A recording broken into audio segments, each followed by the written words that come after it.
Aujourd'hui, la seule solution au niveau européen à la pauvreté, c'est de mettre les gens au travail, quitte à ce qu'ils gagnent un salaire de misère.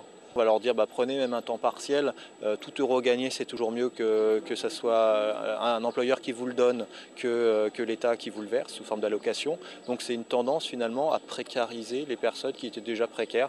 Donc on ne va pas du tout sortir les gens de la pauvreté, on va juste leur donner un petit peu plus en espérant qu'ils rentrent, qu'ils s'insèrent à nouveau sur le marché du travail. C'est assez mécanique. C'est pas en disant on donne des coups de pied aux fesses aux RMistes pour qu'ils aillent au travail qu'on va changer leur situation. La plupart des cas, c'est parce que tout simplement il y a un fort taux de chômage en France et c'est pas en forçant les gens à aller travailler pour des emplois finalement déqualifiants ou précaires qu'on va sortir les gens de la pauvreté.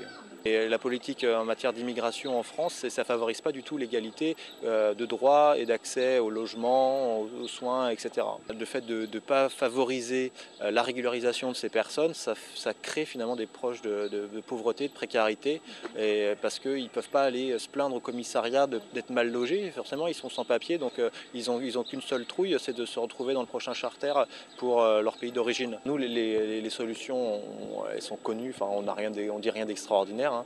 On considère juste, par exemple, que toutes les politiques fiscales qui ont été menées depuis plusieurs années favorisent les plus riches et sont en défaveur des plus pauvres.